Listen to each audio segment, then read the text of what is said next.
Olá pessoal, sejam bem-vindos à nossa videoaula número 4 da disciplina de Programação Aplicada, onde nós vamos tratar das operações com strings, do processo de depuração de dados no programa e do processo de entrada de dados. A gente vai retomar um pouco aqui, no começo,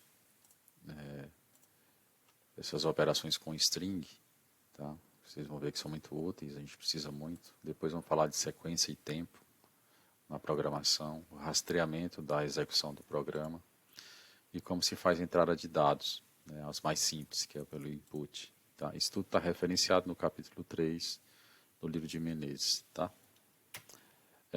Então, voltando aqui um pouco, para relembrar, né, o que é a variável string? É a variável que você coloca entre aspas, uma combinação de textos, números, espaços. Né? Então, aqui é uma string básica. O espaço vazio faz parte da string, o texto faz parte da string. Tá? O número, o sublinhado, qualquer coisa que você colocar entre aspas vai fazer parte da string. A indexação padrão, né? Cada caixinha dessa aqui tem uma posição.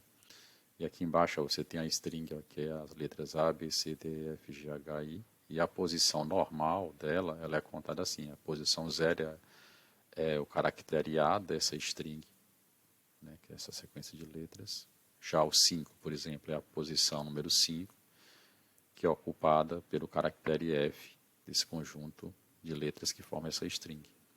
Essa mesma indexação que está positiva, ela pode ser negativa, que é essa aqui de baixo. Ó. É o complemento. É como se você continuasse numerando menos 1, menos 2, menos 3 e pegasse essa numeração e trouxesse para cá, para o final do string. Tá? Então, o I, por exemplo, ele pode ser tanto obtido, o caractere I desse string maior, pela indexação menos 1, que é a negativa, e pela indexação 8, que é a positiva. Assim como o F pode ser obtido pela indexação 5 ou indexação menos 4. Então, essa lógica da indexação do string é muito útil na hora que você vai trabalhar com o fatiamento do string. Tá? Então, vamos lá. Exemplo de aplicação. Né? Você tem aqui uma string básica, que nós estamos numa célula do Jupyter Notebook, você atribui a variável A ao nome de programação e pede para ele imprimir.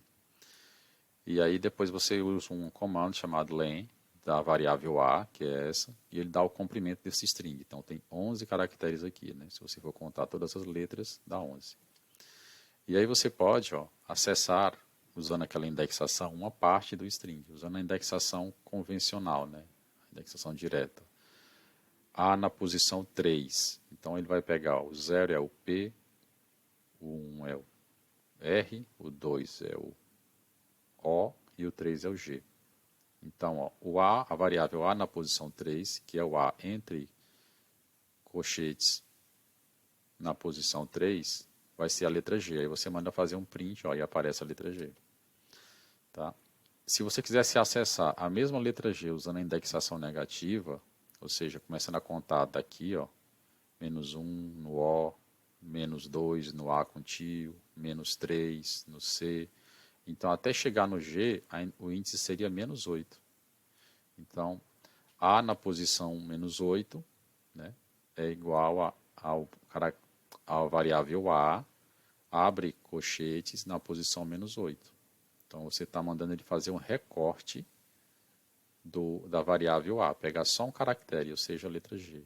Está aqui, quando você manda printar a variável A posição 8, que recebe o índice menos o string, né, aliás, o caractere que está na posição menos 8 do string A, então ele aparece a mesma letra G. Tá? Então aqui é uma ilustração. Essa indexação é muito pouco usada, mas essa aqui, a convencional, né, a positiva é a mais usada. Mas aqui é para mostrar para vocês que tem as duas, tá bom? Agora vamos lá, operações com string, que é concatenação. Concatenar é quando você junta dois ou mais strings. Então aqui você tem uma célula no Jupyter Notebook, a célula 11 de entrada. E aí você tem aqui um string chamado ABD. Tá? Você manda printar ele, essa string está entre aspas, e ela é atribuída à variável S. Aí você manda printar S. Quando você quer adicionar alguma coisa, concatenar strings, basta usar o sinal de mais. Então, se a S você quer atribuir a letra C, você pega S, recebe agora o mesmo S mais a letra C. Aí fica A, B, C, tá? Aqui tem um C a mais, porque Acho que o código não está equivalente, mas era para ser só um único C. Tá bom? Você pode fazer Python tem algumas coisas interessantes, que é você adicionar mais do mesmo caractere. Então, aqui você pode, quando fazer a concatenação, você pode dizer, ó, S recebe S mais, aí, ó, D, que é o que você quer acrescentar, e quantas vezes, ó, bota o asterisco, que é a quantidade de vezes que você quer repetir. Então, são 6 vezes o D. Tá? Então, essa é uma vantagem, né, de você usar uma concatenação aqui, como multiplicador de repetição. Certo? O operador de concatenação, pessoal, que é o mais, ele só vale para string, tá bom? Lá nos numéricos, ele vai fazer a operação matemática de somar. Tá? Agora vamos falar de composições, né? Quando você junta coisas no string, né? Você tem um texto, quer trazer uma variável para dentro dele. Então, essas composições têm 3 formas de fazer. Nós vamos falar das mais antigas para a mais atual. Essa aqui, ó, é a que usa esses indexadores aqui, ó, esses marcadores. Ó. Sinal de % e D é para inserir números inteiros. % e S é para inserir textos ou strings. % e F para inserir números decimais. Tá bom? Então, como é que isso funciona? Olha só aqui uma célula do Python no Jupyter Notebook. Célula 20. Então, aqui está comentado, né? Vamos trabalhar a variável string, comentado aqui, ó, essa cerquilha é comentada, quer dizer, ele não vai fazer esse código, ele é como se fosse um texto para ele, passa batido. Aqui é a execução, ó, idade, 30 anos, aí, ó, S1, string 1, recebe, aí você abre aspas, ó, a idade de João é. Aí você vai usar esse operador aqui, ó. Quando ele enxergar esse sinal de % e a letra D, ele já sabe que aqui ele vai inserir alguma coisa lá que vem de fora. E se você bota o D, ele sabe que é um número inteiro.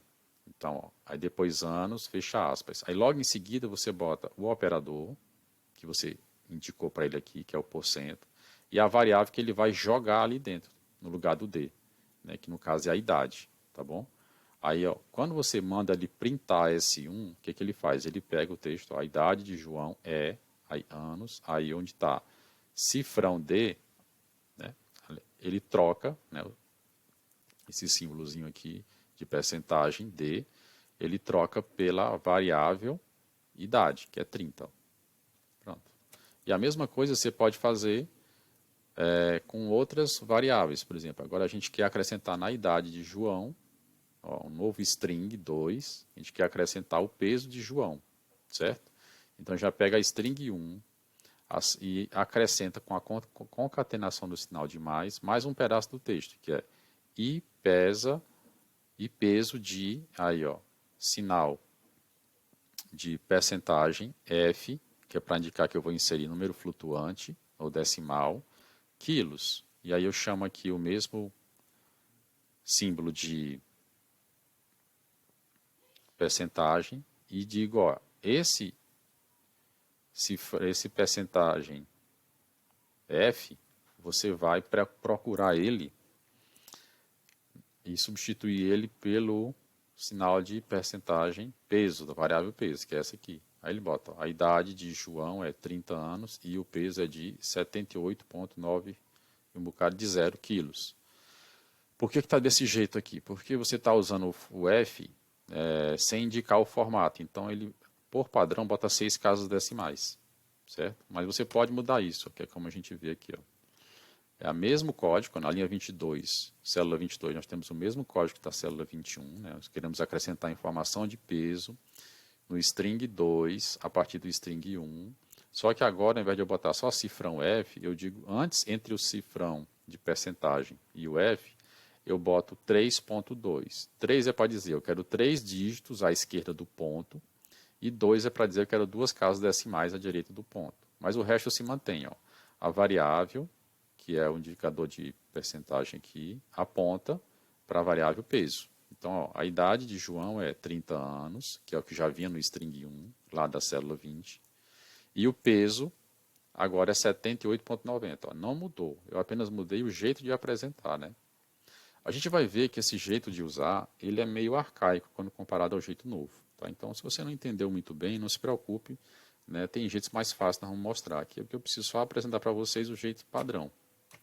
Os jeitos mais antigos. Né? Então, aqui, ó, tem um método para você inserir combinação dessas coisas, né? Cifrão D, cifrão F, cifrão S. Então, digamos que eu quisesse criar uma string combinada, tá? Onde eu tenho o nome da pessoa, que é João, eu tenho a idade e tenho o peso. E aí eu quero juntar tudo isso num texto só. Eu posso, porque lá eu mostrei para vocês separado, mas eu posso juntar. Eu digo, ó, S combinada, aí abre aspas, fecha aspas. Aí eu escrevo o texto padrão, né? Aqui vai ser sinal de percentagem, 10S, que é quem é o S, você vai entender, ó. O S é um string, lembra lá? Tem aí sinal de percentagem 3D. O D é um número inteiro. De idade e cifrão é 03.2F, F, inserir número flutuante aqui. Quilos de peso. Aí você bota aqui o cifrãozinho, o sinal de percentagem, né? E aí você, ó, estou trocando cifrão com percentagem, né, pessoal? Entenda, quando eu falo cifrão, é percentagem, desculpem. Abre parênteses e você diz, ó, na ordem, o primeiro sinal de percentagem, que é esse aqui, o S, vai receber a variável nome, que é essa aqui, João. O segundo, que você encontrar, que é esse, 3D, vai receber a variável idade. E o terceiro, que você encontrar, vai receber a variável peso, certo? Que é esse aqui. E aí você acrescenta adicionais aqui, ó, entre o sinal de percentagem e o S, que é dizendo que é string, você diz, ó, reserve 10 caracteres. Entre o sinal de percentagem e o número decimal inteiro que você vai colocar, coloque 3 caracteres. Entre o sinal de percentagem e o F, coloque um número fracionário com 3 casas, 3 dígitos à esquerda e 2 casas decimais à direita. E aí ele substitui tudo isso, pessoal. Quando você manda printar S combinado, ele faz a leitura, ele troca percentagem 10S por João. Tem percentagem 3D por 30 de idade e aí percentagem 0,3.2F é o peso, 78,9 quilos de peso. Então, isso aqui é outro jeito de você combinar, fazer composição do string usando essas dicas, né, esses marcadores de formatação, né, que é o percentagem D para números, percentagem F para números flutuantes e percentagem S para string. Isso evoluiu para esse método aqui, que é o format. Então, fica um pouco mais elegante. Ó. Vamos fazer a mesma coisa. Né? O João, com 30 anos, na célula 39 aqui, ó, peso 78,9. Agora, S, vamos criar a variável S combinado format, recebe. Aí abre aspas, fecha aspas. Tá? E aí você escreve o mesmo texto. Né? Aqui é o nome do João, tem. Aqui é a idade do João e peso do João. Só que você, ao invés de botar os cifrões, você bota só assim, chaves, 2 pontos e 10 para o primeiro. Aí depois chave 2 pontos 0,3 para a segunda variável. E chave 2 pontos 3.2F para a terceira variável. E aí você diz, ó, no final, ao invés de botar o cifrão, aliás, o percentagem, você bota o ponto format, que é o comando, e aponta para as variáveis que vão ocupar esses locais das chaves. Então, no primeira chave, que é 2 pontos 10, vai ser a variável nome. E esse 10 é justamente colocado para dizer a quantidade de espaço para colocar o nome do João. Tá? Aqui no segundo parênteses, ele vai apontar para a variável idade, que é um número inteiro. E você quer só 3 dígitos para esse número inteiro. E aqui no terceiro parênteses, ele vai apontar para o peso, que é uma variável flutuante. Então você bota 2 pontos, aí 3.2, que é para dizer 3 dígitos à esquerda e 2 casas decimais à direita. Então quando você manda printar, fica com essa cara aqui, ó. João tem 30 anos de idade, 78,9 quilos. Mesma coisa que está lá em cima, usando outro comando. Agora vejam como o terceiro método, esses dois métodos são mais, eu acho, mais complexos, mas o terceiro método é muito mais simples, e é por isso que ele é mais usado. Ó. Você chega aqui, tá? Mesma coisa, ó. Você tem o nome do cara, João, você tem a idade, 30 anos, você tem o peso, 78,9. Isso são variáveis declaradas na célula 41 do Python. Aí você bota aqui uma nova variável, S combinado usando a função fstring. Tá? Olha como é mais simples. Ele diz, ó, você bota aqui um igual disso, ó, F, que é o nome da função, abre aspas, fecha aspas, e aí você escreve. Aqui é o nome, você diz, ó, o nome vai ser entre chaves, a variável nome, 2 pontos, reserve 10 dígitos. Tem Aí o segundo, que é a variável idade, abre chave, fecha chave e bota o nome da variável, que é a idade, que é essa, 2 pontos, 3 dígitos, anos de idade e aí a terceira variável, você abre chave, fecha chave e bota o nome da variável, peso, 2 pontos, e aqui a formatação, 3 casas, 3 dígitos à esquerda, 2 casas decimais à direita, ponto flutuante. Ou seja, aqui é muito mais simples, você só bota o F para dizer, ó, vai formatar o string, e dentro da chave, você vai colocar o nome da variável e vai colocar o que mais? O jeito, os dados de formatação.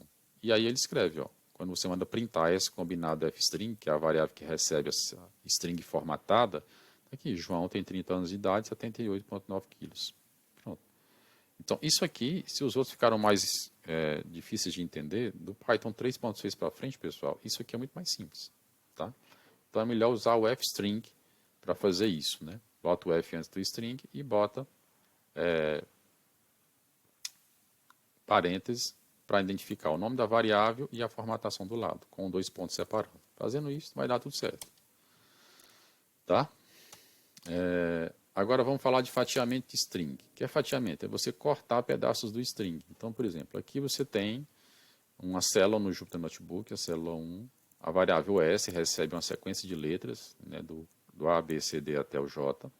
Aí você pede para ele chamar uma variável nova chamada slen, que é o comprimento do S, e você bota aqui, ó, len de S. Tá? Lembra que você manda ele printar o comprimento. Print a variável slen. Então ele conta aqui, vê que tem A, B, C, D, F, G, H e J, tem 10 caracteres. E aí ele diz, olha, o comprimento de S é 10. Atribui a slen, você printa slen, ele vem 10. Agora vamos fatiar isso. O que é fatiar? Aí eu chegar e dizer, olha, S1, por exemplo, é um pedaço de S. Aí se eu quiser dizer, ó, o pedaço de S está entre 0 e 2, porque eu tenho 10 posições, né? Então, entre 0 e 2, entenda, o intervalo é aberto, no fim, como é que se diz? Ele é fechado no índice 0 e aberto no índice 2. Então, isso quer dizer, ele não vai pegar o 2, ele vai pegar o 0 e o 1. Tá? O 2 é o próximo, ele não pega. Então, você vai pegar o 0 e o 1, ele pega só A e B. Tá aqui, ó, A e B. Se você quisesse que ele pegasse o C, você tinha que colocar o 0, 1 e o 2. Então, você ia mudar o 2 para 3. Isso aqui é como na matemática, pessoal. Né? Um intervalo, ele pode ser aberto ou fechado. Intervalo de dados. Né? Na matemática, a gente usava esse cochete virado para fora. Né? Mas aqui o Python ele não entende assim. Então, ele entende que o primeiro índice é fechado, ou seja, ele vai pegar o 0. E o segundo índice é o limite superior. Ele não vai pegar, ele vai pegar o que está antes dele. Se você botar 2, ele pega o 1. Então, ele vai pegar o 0 e o 1. Aqui, essa mesma coisa pode ser obtida pela indexação negativa. Né? Se você botar o menos 1 aqui para o J, o menos 2 para o I e por aí vai, para você conseguir pegar o AB, você vai ter que botar o menos 10, que é o A, né, até o menos 8, que é o C.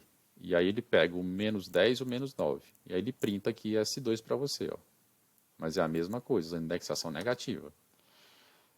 Você pode fazer um fatiamento também, ó, sem indicar o início. Quando você não bota aqui o início, ele entende que é do começo. Então, por exemplo, S3 é uma fatia de S. Se você não bota nada, ele vai pegar desde o ponto 0, do índice 0, que é no A. Então, ele vai do A até o 5. Ele não usa o 6. Então, ó, A, B, C, D e E. Tá? Ó, 0, 1, 2, 3, 4, 5. Ele vem até o F. E, de fato, ó, quando você printa S3, ele vem até o F. Porque ele não usa o sexto. Ele só usa até o 5. Tá? E se você... mesma coisa, se você não colocar o intervalo de fechamento, ele vai levar até o fim do string. Então, ó, S4 é um pedaço de S, começando na posição 5. E aí é fechado. Então, ele vale, ó, a letra A é a posição 0, a B é a posição 1, a C é a posição 2, a D é a posição 3, a E é a posição 4, a F é a 5. Então, ele vai pegar da F em diante, ó, F, G, H e J. Quando você printa S4, ó, F, G, H e J. Porque você não deu o intervalo de fechamento. Então, aqui são formas de você pegar pedaços do string. O importante aqui é saber que o intervalo que você está cortando o string, ó, 0 e 2, ó, ele é fechado no primeiro e aberto no último. Ou seja, ele pega o primeiro e no último ele pega o que vem antes. Se você colocou o índice 2, ele pega o 1. Se você botou o índice 3, ele pega o 2. E assim por diante. Isso aqui, pessoal, mais uma vez, vocês têm que replicar esses comandozinhos aqui dentro do... digitar isso mesmo, tá? Dentro do console do Jupyter Notebook, para vocês pegarem a manha disso. Não dá para ficar só vendo isso ser mostrado aqui, não. Agora vamos falar de sequência e tempo. O que é isso? A sequência e tempo são importantes para você depurar um programa, para você entender como é que o programa trabalha. Então, a sequência é a ordem como ele executa as coisas. Então, aqui, ó, você vem aqui, ó, uma sequência, ó, dívida 0, compra 100, duas variáveis declaradas. Aí dívida recebe dívida mais compra, ó, é o terceiro da sequência. Compra recebe 200, é o quarto da sequência. Tá? Dívida recebe dívida mais compra, é o quinto da sequência. Compra recebe 300, é o sexto da sequência. Dívida recebe dívida mais compra, é o sétimo da sequência. Compra recebe 0, o oitavo da sequência. Print dívida é o nono da sequência. Então a sequência é isso aqui. Tá? Agora o que é o tempo? O tempo é o que acontece com as variáveis ao longo da sequência. Tá? Então, ó, no tempo, na sequência 1, o que acontece com a variável compra? Nada. Ela não tem nada. Mas com a variável dívida, ela recebe 0. Tá? Na sequência 2, no tempo, o que acontece aqui com as variáveis? Ó, a compra recebe 100. Aí na sequência 2, o que acontece com a dívida? Nada. Aí na sequência 3, ó, na sequência 3 você tem aqui, ó, 3. O que acontece com a variável compra aqui? Nada. Ela é usada para aumentar a dívida, ó, dívida mais compra.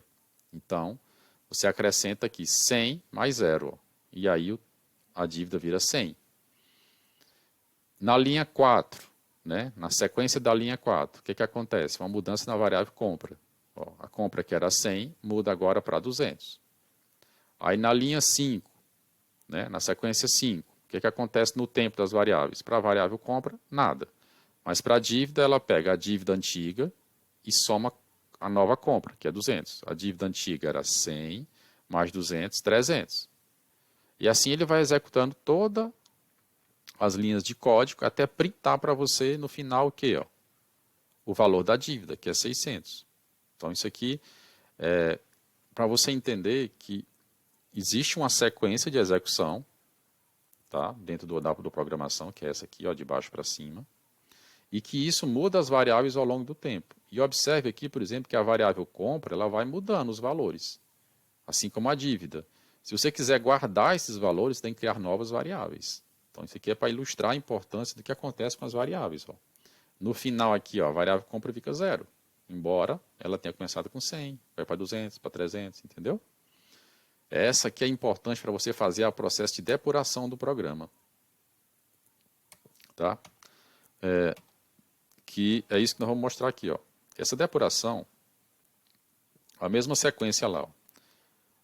Aquilo que vocês viram no gráficozinho de linha do tempo, você pode depurar aqui. Ó. Eu fiz aqui no manual para você ver como é que a curva funciona mesmo. Ó. Na linha 1, dívida é 0, nada com a compra. Na linha 2, dívida continua 0, compra 100. Aí eu vou ticando para dizer o que acontece com as variáveis. Ó.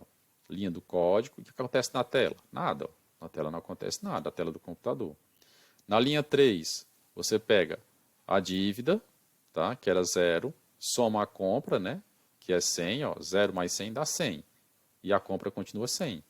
Então aqui é um novo esquema para você rastrear o programa, parecido com o que a gente viu na explicação do tempo do programa. Então isso aqui às vezes é útil para você depurar linha a linha o que está acontecendo. Em alguns consoles você pode colocar pontos de parada, como no Visual Studio, que é outro lugar que você pode fazer o código do Python. Tá bom? Mas lá no Python, você acaba fazendo isso aqui linha a linha mesmo. Tá bom? E usando o print para depurar. Aqui é o rigor formal do processo de rastreamento. Certo? Que eu peço que vocês façam o batimento aqui, ó, para conferir linha a linha se esses valores estão batendo mesmo. Certo? Se esses valores vão chegar nos 600. Isso aqui te permite identificar erros do programa e entender o que lógica está sendo executada. Que aqui, basicamente, a lógica é ficar fazendo uma compra e aumentando a dívida. Fazendo uma compra e aumentando a dívida. Certo? E depois printar a dívida total. Essa é a lógica. Mas você enxerga isso aqui, ó, a dívida aumentando a cada compra. Né? Mas tem que fazer isso aqui de preferência manual, algumas vezes, para poder realmente desenganchar do problema. Isso acontece na programação. Entrada de dados, pessoal. A maneira mais comum de entrada de dados é o comando input, certo? Então, você tem aqui uma variável nome, que é que ela receba algo digitado pela pessoa. Então, você bota aqui, ó, input, aí você já abre chaves aqui, fecha, bota o texto em string para aparecer para a pessoa, tá? Que é um opcional, e vai aparecer na tela aqui, ó, digite seu nome. Aí a pessoa escreve, ó, João da Silva. Aí depois você manda printar, ó, seu nome é, aí mais, ó, concatenador, nome. Aí, ó, seu nome é João da Silva. Ou você usa a função format, ó, F, seu nome é dois pontos, nome. Mesma coisa, ó. Eu printei o mesmo resultado de duas formas, um concatenando direto e o outro usando a função format. Então aqui foi um jeito de você dar entrada na informação para o Python, tá? Agora você pode aqui dar um exemplo, ó, de entradas, certo? Que são números, né? Porque aqui nós entramos com um texto. Mas quando são números, aí como é que eu trabalho com isso?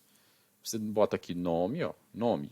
Aí o input é o comando que faz a entrada de dados. Abre parênteses, fecha parênteses. Digite seu nome. É o texto string entre aspas, que a pessoa vai enxergar. Olha aqui embaixo, ó, digite seu nome. A pessoa escreve, João da Silva. Aí depois, a variável idade recebe. Aí eu botei aqui o mesmo input, digite sua idade, dois pontos, entre aspas. Só que aqui eu apliquei uma função, ó, int do resultado de input. Por quê? Porque o input, pessoal, sempre vai retornar um string. Certo? Mas se você quiser usar ele como número, tem que converter. Então tem uma outra função chamada int, que pega um texto e transforma ele em número inteiro. Por isso que aparece aqui, ó, int, abre parênteses, abre chave, fecha chave. A mesma coisa com o peso, ó. O peso, você usa o input aqui dentro, ó. O Python você pode colocar funções dentro de funções. Então, a função input recebe assim, ó, digite seu peso, dois pontos, entre aspas. Pronto, tá aqui. Aí vai aparecer, ó, digite seu peso. Aí a pessoa digita 82,65.